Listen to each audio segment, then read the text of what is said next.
नाही, यावर्षी साखरेचा सीझन फार कमी झाला होता. 90 दिवस सुद्धा कारखाने चाललेले नव्हते देशातले. आणि ब्राझील हा साखर उत्पादन करणारा सगळ्यात मोठा जगातला देश आहे. त्यांनी या अमेरिका आणि इराणच्या युद्धामुळे त्यांनी पूर्ण इथेनॉल करण्याचा निर्णय घेतला आणि जगाला जास्तीत जास्त साखरेचा पुरवठा हा तिथून होत होता. आपल्या देशातली कमतरता आणि ब्राझीलची टंचाई यामुळे साखरेचे दर जरी वाढले असले तरी आपल्या देशातील कारखान्यांना, विशेषतः आपल्या पश्चिम महाराष्ट्र कारखान्यांना त्याचा फार कमी फायदा होता. तर साखर शिल्लक नाही आमच्याकडे. साखर जर चांगली शिल्लक असती तर मला वाटते 7-8-10 वर्षामध्ये मी त्याचा उल्लेख करत होतो की एकही कारखाना कर्ज कमी झालेला 10 वर्षात दाखवा, याची श्वेतपत्रिका मला काढणार आहे. तर मला वाटतंय माझं ते विधान खोटं ठरलं असतं. परंतु आमच्या दुर्दैवानं आपल्याकडे साखर कमी राहिली आणि फार कमी फायदा या साखरेच्या दराचा आम्हाला होईल.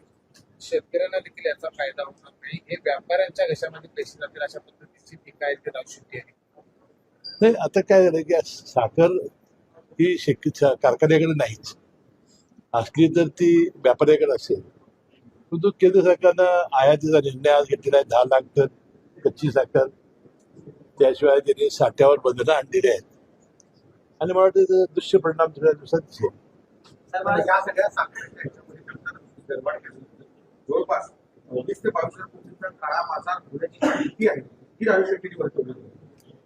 नाही, आता त्यातली मला काही माहिती नाही, परंतु कारखान्याला फारसा फायदा यामुळे होणार नाही एवढं खात्रीशीर सांगू. संदर्भात आज सांगलीमध्ये मोर्चा करताना समितीच्या कसं नंतर आता सांगलीमध्ये देखील हा विरोध वाढताना शक्तीपीठ बद्दल मी याबद्दल अनेक वेळा माझं विधान केलेलं आहे की शक्तीपीठ रस्ता हा पहिला माझ्या मतदारसंघात जाणार होता. ती लाईन रद्द झाली.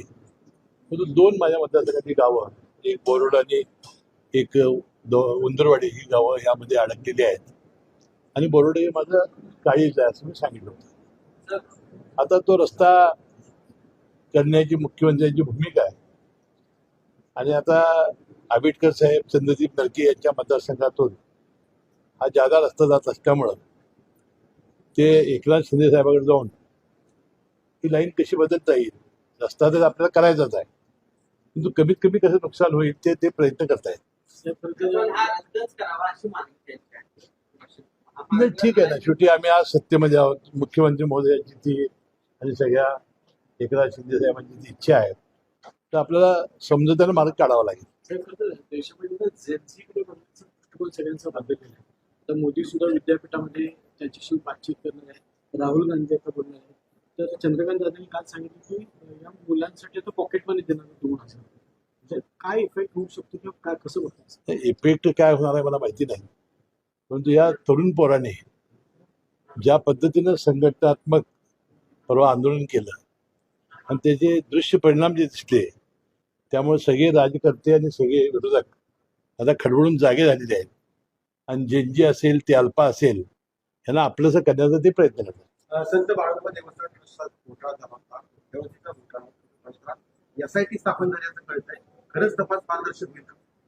नाही, तपास हा पारदर्शकच झाला पाहिजे. देवालयाच्या पैशाची लूट म्हणजे हे जर दरोडेखोर देवाला जर घाबरणार असतील तर घाबरणार कोणाला? आणि बाळूमामाचं देवालयामध्ये अनेक दिवसापासून या बातम्या आपण ऐकतोय आणि ऐकून मनाला वेदना होत आहे. आता SIT स्थापन झालेली आहे. त्याचे खरोखर गुन्हेगार शोधून काढले पाहिजे आणि त्याला कडक शिक्षा झाली पाहिजे. त्याशिवाय ज्याप्रमाणे शिर्डी, पंढरपूर, सिद्धिविनायक न्यास आहे तसंच हे ट्रस्ट करावं अशी मी मागणी मुख्यमंत्र्यांच्याकडे केलेली आहे. पवार यांची जवळपास 3 तास बैठक झालेली आहे. वेगवेगळे अर्ज लावले जात आहेत. पवार साहेब हे देशाचे नेते आहेत, त्याशिवाय ते पवार कुटुंबियाचे प्रमुख आहेत. पार्थ पवारांचे ते आजोबा आहेत. जर एखादा नातू आजोबाकडे महाराष्ट्रासाठी गेला असेल तर त्याला राजकीय महत्त्व देण्याची एवढी आवश्यकता नाही. खरं तर आपल्या विभागाकडून 48 तासामध्ये एक युटर्न घेतलेला आहे. HMDCच्या जे डॉक्टर्स आहेत त्यांच्या नोंदणी संदर्भाची स्थगितीचं पत्र नाही, विषय तसा नव्हता. विषय काय होता, 2014 साली जितेंद्र आव्हाड साहेब या खात्याचे मंत्री असताना त्यांनी होमिओपॅथी डॉक्टरांची प्रॅक्टिस करण्यासाठी ॲलोपॅथीची एक CCMPचं एक कोर्स आणला आणि तो कायदा केला. तो 2014 साली केला. आता आहे 2026. IMA जे आहे म्हणजे इंडियन मेडिकल असोसिएशन आणि मार्ग हे उच्च न्यायालयात गेले आणि 12 वर्षी ही लढाई सुरू आहे ना. उच्च न्यायालयात स्थगिती दिली. कायदा तरी आम्ही होमिओपॅथीच्या CCMPचा करून बसलो आणि असं आता आम्ही कैचीच सापडलेलो आहोत. आम्ही त्यांची नोंदणी सुरू केली त्या MMCच्या रजिस्ट्रेशनमध्ये, तर होमिओपॅथीचे डॉक्टर संपावर जातात आणि IMAचे लोक संपावर जातात. नाही केली तर होमिओपॅथी लोक संपावर जातात. आता वास्तविक 2-3 दिवस उच्च न्यायालयामध्ये ही तारीख होती, तर लवकरात लवकर जर उच्च न्यायालयाने निर्णय दिला तर मला वाटतं बरंचसं सोपं होईल. तर 17 सप्टेंबरला पंतप्रधान नरेंद्र मोदींचा वाढदिवस आहे.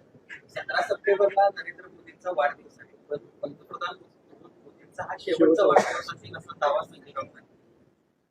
कधी कधी मला संजय राऊतांचे विधान ऐकून खरोखरच कधी कधी आश्चर्य वाटते की इतका हुशार ज्ञानी माणूस अशी वक्तव्य कशी करू शकतो. आणि मला वाटते की भविष्य जर कळायला लागलं असेल तर त्याने आपलंही भविष्य एकदा सांगून टाकावं आम्हाला. संसदीय केंद्रीय समितीचा एक रिपोर्ट आलेला काही दिवसांपूर्वी, ज्याच्यामध्ये देशातली काही रुग्णालय आहेत जी 3 स्टार हॉटेलपेक्षा सुद्धा जास्त दरानं रूम देतात रुग्णांना, नातेवाईकांना. सरकारी असेल खाजगी असेल. नाही, आता एक सरकारी रुग्णालय असा दर काय आकारणार नाहीत. खाजगी रुग्णालयाबद्दल आता आपण दर काय असावे त्याबद्दल एक समिती नेमलेली आहे. मला वाटतं त्याप्रमाणे त्यांचे सगळे दर आता ठरवले जातील. अशा रुग्णालयांवर काय कारवाई होईल? नाही, आता कायदाच करणार ना आपण याबद्दल. त्याचे दर काय असावेत, काय फॅसिलिटीज असावेत त्याबद्दल आपण कायदाच करणार. सतेज पाटील स्वराज्य संस्थांमधल्या प्रतिनिधींच्या निधीवरून पुणे महानगरपालिकेच्या राष्ट्रवादीच्या नगरसेवकांना अपेक्षित निधी मिळत नाही, त्यामुळे सगळा निधी परत देण्याच्या मानसिकतेमध्ये सगळे नगरसेवक आहेत. तशी मोठी आता पुण्याच्या पालकमंत्री उपमुख्यमंत्री सुमित्रा पवार वहिनीच आहेत, त्यामुळे त्या तिथे लक्ष घालतील आणि जो काय वाद आहे त्यावर बसून ते तोडगा काढतील. सतेज पाटील म्हणाले की गोकुळची निवडणूक झालीच पाहिजे, शेतकरी कुणाच्या बाजूने आहेत, ही किमान सोय. महायुतीमध्ये जे काही वाद सुरू आहेत तो शेतकरी आमच्या बाजूने असतात. त्यांचा भ्रम निराश होईल आणि फार मोठ्या फरकानं ते पराभूत होतील. त्यांनी अशा वर्गाला करू नयेत अशी माझी विनंती आहे. 25-0 होईल. 25-0 झालेलंच आहे. युतीच्या 25 येणार. साहेब तरीपर्यंत काल कोल्हापूर महानगरपालिकेने सर्व सरपंच केल्या त्याच्यामध्ये शहरातल्या पाणीपट्टी दरवाढीचा निर्णय मंजूर करण्यात आला. तर कोल्हापूरकरांना ही पाणीपट्टी दरवाढ नको आहे. तर एकीकडे 25,000 जास्त अनधिकृत पुनर् कनेक्शन आहेत, पाण्याची गळती आहे, त्याचा भार पाणी भरणार बिल भरणाऱ्याचा का असा एक संतप्त सवाल होतो. नाही, माझी काय माहिती नाही अजून. मी आज आलो, मी माहिती घेऊन या विषयावर बोलू.